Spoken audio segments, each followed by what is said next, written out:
Bigyan ko lang ng pansin din itong si Verkinen Channel, bro. Nagtanong kasi siya, maganda tong tanong niya. Kabag simbahan, Katoliko naman to, sabi niya, patanong naman kung may mga dokumento o reference ng Gospel de Saint Thomas.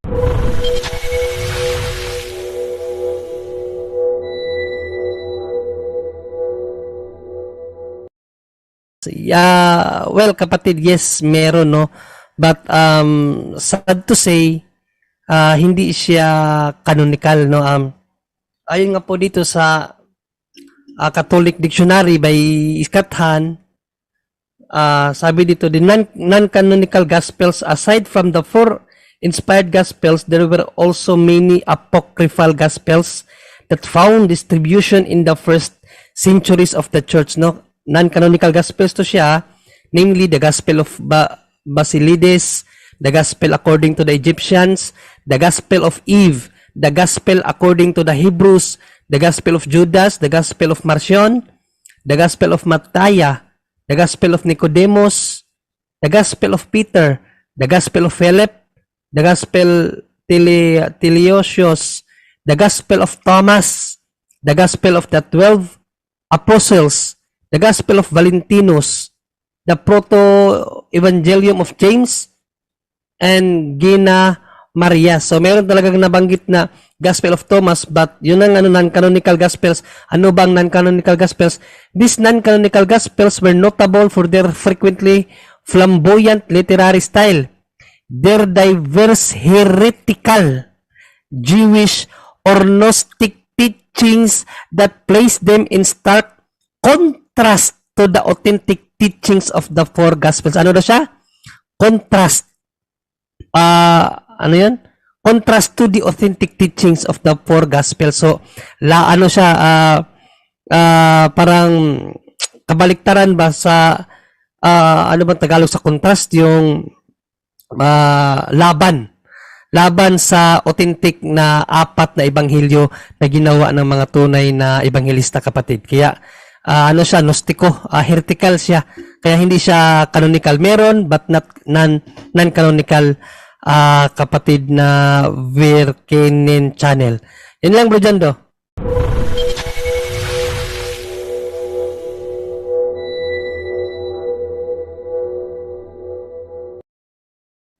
At saka, may sinabi sa ba't nyo sinasamba si Maria? Ayan itong si, kanina pa to, bro, nagpapapansin, hindi ko masyadong pinapansin, pero ito kasi parang sumigaw na kasi siya, naka-capitalize na yung mga letters niya, ginaya na niya ako, sabi niya, tumigil na kasi kayo sa pagsamba sa rebulto, at sabi pa niya dito sa taas, na itigil na daw yung pagsamba kay Maria kasi isa lang daw ang Diyos, yung daw ang Ama. Okay, ito dyan. Ito, our Catholic faith, opisyal na turo ng Iglesia Katolika. Yan ha? Veneration of the saints.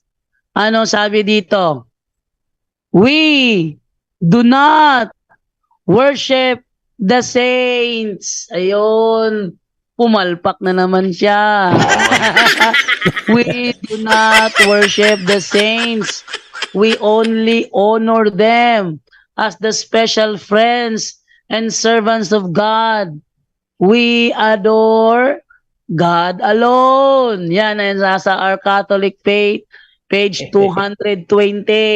Ayun, hindi pumalpak yung ano niya. Sabi niya, ito pa, sa aming Catechism of the Catholic Church, paragraph 2132, ang sabi doon, the honor paid to the sacred images, the honor paid to the sacred images is a respectful veneration and not the adoration due to God alone. Pag sinabing not the adoration, hindi dinidiyos. Ang binibigay sa mga sagradong imahe ay respectful veneration and not the adoration, latria. No? Yung idolatria, nilalatria mo ang idolo. Yun ang mali doon eh. Nilalatria mo ang idolo. Kaya doon ka nagkakamali, idolatria kasi nilalatria mo ang idolo. Wala kaming turo na ilatria ang idolo. Katunayan, ang sa amin dito, pag may nag-surrender ng occult items, binibreak ang consecration and then pinagbabasag. Occult items, gaya ng, ng anting-anting. Yon. Occult item yon. It is considered also as idolatry. Kasi nakabatay ka na sa kapangyarihan ng ng naturang anting-anting. Kung meron ba kaming turo na magkaroon ng idolatry, di dapat sana hindi kami nagbabasag ng mga anting-anting. Samo? So yan isang maling pagkaunawa ng isang isang sulpot. Ba't kayo hanggang comment lang? Pasok kayo sa Zoom.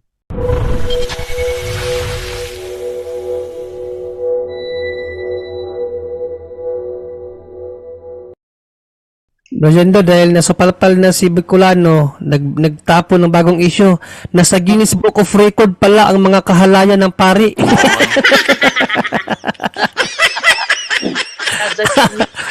World record Tapos sila ang sinusunod ninyo.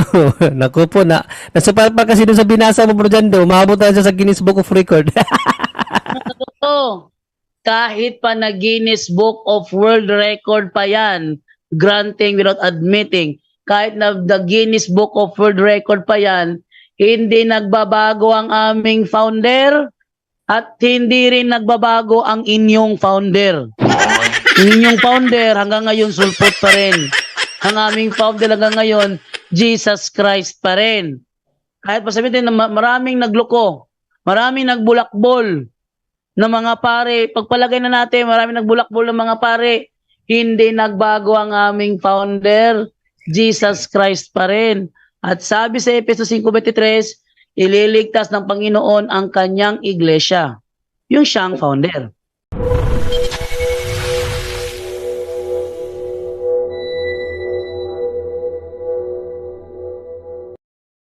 Meron pa isa rito bro, nakakatawa mas lalo. Sabi nito, hindi si Kristo ang berbo, kundi ang ama. Nasa sinapupunan ng ama ang anak. Sabi niya, hindi si Kristo ang verbo ang ama. At saka sabi niya bro, may dugtong pa bro dyan lo. Sabi dito, nasa sinapupunan ng ama ang anak. Ay, mali na naman. Dami niyang mali. Basahin natin ha. Sabi niya, ang verbo daw, yung ama. Eto ngayon, 1:14. At nagkatawang tao ang verbo.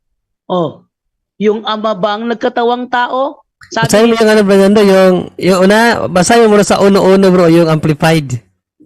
Amplified Bible, uno-uno. Sabi ganito, in the beginning, before all time, was the Word, Christ. Hindi ang ama.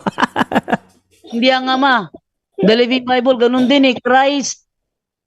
Hindi ang ama. Bakit?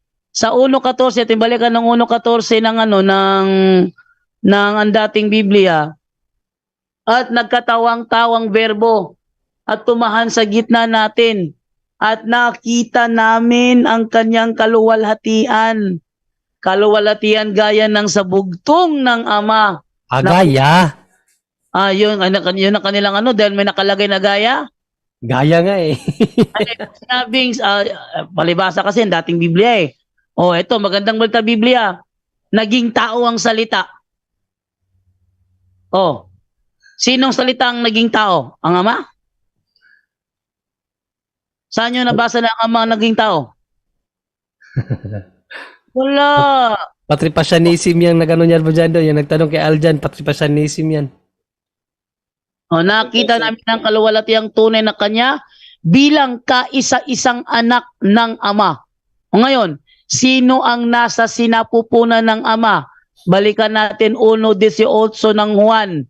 Walang taong nakakita kailanman sa Diyos. Ang bugtong na anak ng monogenes theos, ang bugtong na anak. Baka sabihin na naman nila ngayon si John Doe umiiwas sa Grego. Ang monogenes theos na nasa sinapupunan ng ama. Balik natin ng 1:14 ng ng Juan. naging tao ang salita at nanirahan sa piling namin. Nakita namin ang kaluwalhati ang tunay na kanya bilang kaisa-isang anak ng Ama. O, di si Kristo nga,